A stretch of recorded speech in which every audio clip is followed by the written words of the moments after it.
هیچ وقت فکر کردی یه کاسه سوپ ساده میتونه حال دلت رو خوب کنه؟ امروز میخوام یه سوپ ساده درست کنم اما خوش عطر و خوش‌طعم که نه نیازی به گوشت و مرغ داری نه چیز خاصی که نتونی توی خونه پیدا کنی. پس بریم سراغ اولین مرحله. اول از همه یه پیمانه عدس قرمز رو شستم و گذاشتم نیم ساعت خیس بخوره. یه پیمانه جوپرک رو هم 10 دقیقه گذاشتم خیس بخوره که باعث میشه سریعتر لعاب بده به سوپ. یه دونه پیاز متوسط رو نگینی ریز خرد کردم. پیاز سفید طعم ملایم و شیرین تر از پیاز زرد داره و برای سوپ عالیه. داخل تابه مقداری روغن ریختم و پیاز رو تفت دادم تا سبک و شیشه‌ای بشه. تا پیاز داره تفت میخوره بریم سراغ آماده کردن بقیه مواد سوپمون. یه دونه چغندر سفید رو با رشته کن برش دادم. میتونید رنده ریزم بزنید. این کار باعث میشه چغندرم با بقیه مواد همزمان بپزه. یه عدد سیب زمینی رو هم به صورت رشته‌ای در آوردم. وقت اضافه کردن ادویه هاست. یه قاشق چایخوری زردچوبه، نصف قاشق چایخوری پاپریکا، نصف قاشق چایخوری پودر کاری، نصف قاشق چایخوری فلفل سیاه.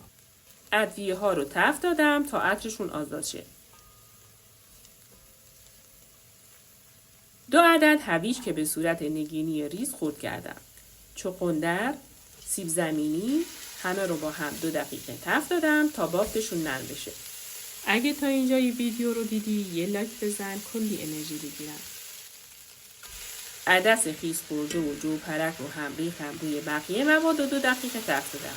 عدس قرمز حالت سیری میاره و قند خون رو ثابت نگه میداره. برای همین توی رژیم‌های غذایی خیلی توصیه میشه. بعد روش آب جوش ریختم. 2 عدد استاک مرغ هم که داخل آب حل کردم و به سوپ اضافه کردم که طعم سوپ رو زنده تر میکنه. بعد اینکه به جوش اومد نیم ساعت با شعله ملایم گذاشتم بپزه. بریم سراغ خرد کردن سبزی سوپ. یه دسته جعفری تازه رو ریز خرد کردم. جعفری تازه طعم سوپ رو خوش عطر و متعادل میکنه. سوپ تقریبا نیمه آماده است. همینجا نمک سوپ رو اضافه کردم و هم زدم تا همه جای سوپ پخش بشه.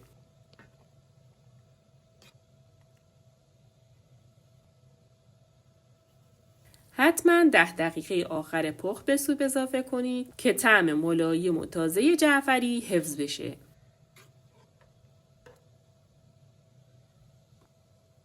آموزش چند مدل سوپ ساده و مجلسی داخل کانال گذاشتم.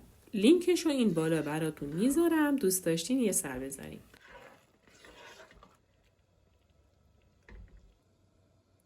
مرسی که همراه هم بودین. تا ویدیوی بعدی دلتون شاد و غذاتون خوش‌طعم.